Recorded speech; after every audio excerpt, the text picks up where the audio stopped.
Les revenus des influenceurs désormais taxés à 5% au Cameroun, l'administration fiscale se réservant ensuite le droit de s'assurer de la conformité des dites déclarations au moyen des contrôles divers.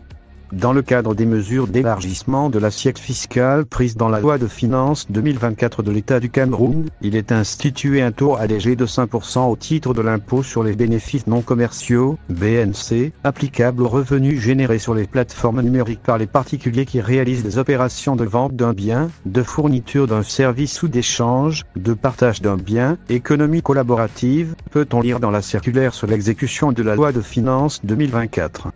Elle est signée le 29 décembre 2023 par le ministre des Finances, Louis-Paul Motazé.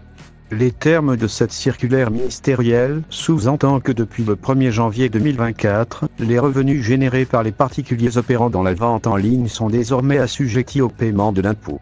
Idem pour les revenus récoltés par les influenceurs, terme généralement utilisé pour désigner des personnes physiques vendant leur popularité sur les réseaux sociaux. En effet, s'il est bien de retracer les revenus générés par les entreprises formelles de vente en ligne, aux fins du paiement des différents impôts auxquels la société est assujettie, il apparaît compliqué d'assurer la traçabilité des revenus engrangés par un jeune Camerounais qui vend des produits à travers ses pages sur la toile. Le système fiscal camerounais, la même difficulté apparaît pour le cas d'un influenceur qui fait la publicité de produits sur ses pages pour doper les ventes, contre une rémunération effectuée par d'autres moyens de paiement.